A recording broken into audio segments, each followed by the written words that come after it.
Avec le prophète Ézéchiel, Dieu n'y va pas par 4 chemins. Tu es prophète et une partie de ta mission consiste à faire des réprimandes et des avertissements à ceux près duquel tu es envoyé. C'est une question très importante. Il y va de la mort ou de la vie spirituelle de ceux auxquels je t'envoie. Saint Paul nous donne une explication, un contexte un peu plus large. Il commence par nous dire, frères, ne gardez aucune dette envers personne, sauf la dette de l'amour mutuel.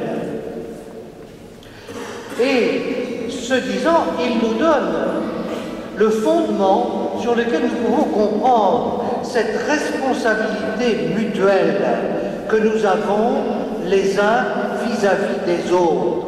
Cette responsabilité mutuelle comprenant, entre autres, le devoir de remontrance, si c'est nécessaire.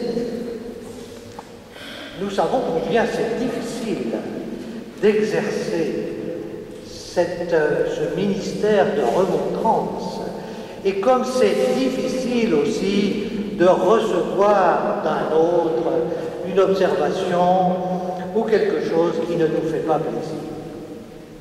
Et pourtant, nous avons l'expérience humaine ancienne, les uns et les autres, de l'utilité de cet exercice, puisque nos parents n'ont pas manqué de le faire, notre père en particulier, et nous en sommes très bien trouvés, car à partir de ces remontrances qui nous ont remis dans un chemin, un droit chemin, eh bien nous avons pu nous construire et construire avec les autres des relations positives. Ne croyons pas que parce que nous avons tous grandi, nous n'avons plus besoin de tout ça, car les uns et les autres, vous le savez bien, sans le regard des autres et sans la réaction des autres, nous risquons de nous faire beaucoup d'illusions sur nous-mêmes. Mais dans l'Église, eh bien, c'est la même chose. La question de la qualité du vivre ensemble est posée à travers ces 3 textes qui nous sont donnés aujourd'hui. Et Saint Paul, vous l'avez entendu, nous a donné d'abord les fondamentaux, hein, les 10 paroles un peu résumées, hein, qui sont la base du vivre ensemble dans l'Église, les grands commandements de Dieu. Sauf que Saint Paul a précédé sa liste de cette dette, de l'amour mutuel dont il nous parle, et il l'a fait suivre cette liste par le rappel du résumé qu'en a fait Jésus. Aimez-vous les uns les autres, et l'amour résume tout. Pour bien comprendre ce qui nous fait difficulté dans l'évangile d'aujourd'hui, je vais commencer aussi par la fin. La fin, c'est cette petite phrase que nous connaissons bien, là où 2 ou 3 personnes sont rassemblées en mon nom, je suis au milieu d'eux. L'exercice de la remontrance mutuelle nécessaire au vivre ensemble dans l'Église se fait sous le regard du Christ. Et c'est très important parce que, humainement parlant, la gestion de nos différences, qui quelquefois deviennent des divergences, peut ne pas aboutir, peut aboutir à des échecs. J'aime beaucoup ce texte parce qu'il parle aussi des échecs. Vous savez, il parle de l'écoute, à plusieurs reprises le mot écoute revient 5 fois, je crois, hein, et il nous parle de la parole.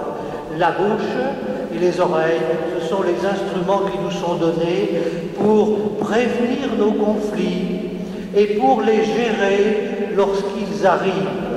Et les conflits dans l'Église, c'est pas d'aujourd'hui, puisque il en est question dans cet évangile de Saint Matthieu, dans la communauté de Saint Matthieu, en l'an 80, ça n'allait pas déjà tout seul. Et déjà, eh bien, on se rappelait les paroles du Christ.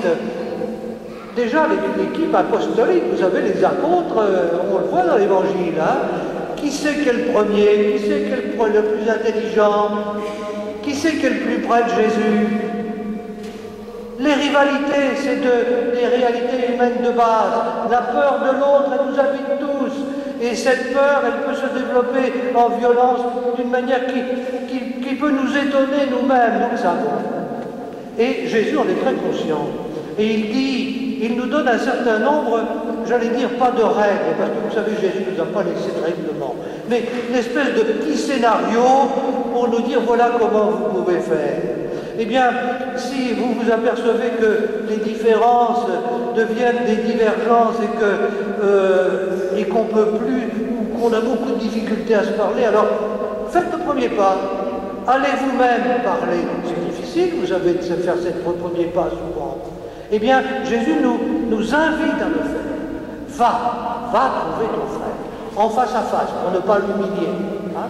Et si ça ne va pas, et si les différences demeurent, et s'il n'arrive pas à écouter, à entendre, eh bien, tu peux demander à quelques autres des conseils, et peut-être vous pouvez discuter ensemble à plusieurs. Et puis, si vraiment les divergences deviennent impossibles à gérer, alors tu peux en référer à l'Église. Ce n'est pas une procédure juridique. Je crois que ce scénario nous tient compte du fait que c'est très difficile de gérer nos différences. Vous savez, dans l'Église, on a des fondamentaux, mais il y a beaucoup de manières d'être chrétien. Il y a beaucoup d'entrées possibles dans la vie chrétienne. Il y a des gens, par exemple, qui ne peuvent pas vivre sans dire leur chapelet tous les jours. Il y en a qui ne prennent jamais leur chapelet.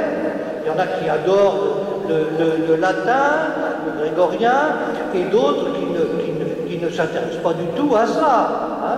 Il y a des gens qui disent, pour moi, l'Évangile, eh bien, l'entrée dans l'Évangile, eh bien, c'est le rapport positif avec les autres, c'est la charité, c'est d'abord par là. La dévotion, pas tellement, alors que d'autres, pour d'autres, la vie de dévotion, c'est très important. Nous avons beaucoup de peine à parler entre nous des diverses entrées qui sont les nôtres dans la vie chrétienne. Ça nous manque, ça. Ça nous manque parce que le fait d'en parler, ça nous aiderait peut-être à faire la prévention de nos conflits et peut-être à les gérer un peu mieux.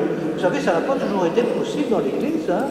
Il y a eu l'impossibilité de parler. Il y a eu des fractures importantes, et après, quand les fractures se sont opérées, eh bien, il faut des siècles pour tout retricoter la vie chrétienne ensemble. Hein. Et donc, ce sont des questions très sérieuses, ça nous est dit aussi dans le texte, à propos de délier. Et oui, nous engageons des choses très importantes à travers tout ça. Donc, prenons des précautions. Ça ne peut se faire que dans l'amour, c'est-à-dire dans la prudence, dans la bienveillance, pas dans l'application pure et simple des règlements. Le droit canon ne suffit pas. Vous savez, nous avons un pape aujourd'hui qui dit qu'il est anticlérical et qui dit que le cléricalisme dans l'Église, c'est un des fléaux de l'Église, c'est le mot qu'il emploie. C'est-à-dire, qu'est-ce que c'est le cléricalisme? C'est le fait de dire, ben voilà, il y a un règlement, on applique le règlement, et comme ça, ben ceux qui ne sont pas contents, c'est dehors. Eh bien, le pape dit non. Vous les prêtres, vous les religieux, vous les laïcs en situation de responsabilité, vous n'êtes pas des employés de douane, cherchez d'appliquer des règlements. Et c'est pour ça que la précaution est très importante, l'interrogation sur la posture intérieure que nous devons adopter. J'aime bien ce texte parce qu'il dit peut-être que, même en prenant toutes les précautions, vous n'allez pas y arriver. Vous n'allez pas y arriver. Après les 3 étapes que j'ai nommées, il y en a une dernière. Peut-être que vous arriverez à ne pas pouvoir vous parler. C'est l'échec. Et qu'est-ce que vous allez faire de cet échec? Alors, il y a une phrase qui est rapide et qu'on peut mal interpréter. La quatrième étape, c'est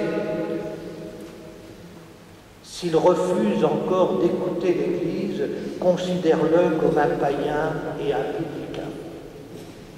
On a souvent compris cette phrase comme tu peux t'en laver les mains, tu as fait tout ce que tu avais à faire, tu peux t'en laver les mains, et à la limite, eh bien, ce monsieur qui n'écoute pas, eh bien, il est l'objet d'une espèce de malédiction, on peut le mettre dehors, tu t'en occupes pas. Je crois qu'il faut que nous réfléchissions à cette idée, parce que Jésus n'a pas du tout été dans cette posture vis-à-vis des publicains et des païens. Au contraire, il est allé vers eux, il a mangé avec eux, et il a parlé avec eux, et il a subi la désapprobation générale pour cela. Et donc, il ne faut pas interpréter cette 4e étape comme étant une autorisation de rejeter celui qui n'écoute pas. Au contraire, il y en a une 5e. Et la 5e, c'est quand 2 ou 3 sont réunis en mon nom, je suis là au milieu d'eux. Dans le visible, dans la parole et dans l'écoute que vous pratiquez entre vous le plus honnêtement possible, vous pouvez arriver à l'échec. Dans le visible, c'est l'échec. Mais l'Église n'est pas une institution comme les autres. Elle n'est pas seulement une société humaine, un corps social. Elle est aussi un corps spirituel. Et par conséquent, patiemment, vous devez mettre ces échecs entre les mains de Dieu. Il s'en occupera. Il y a des réconciliations qui ne se feront que dans l'éternité.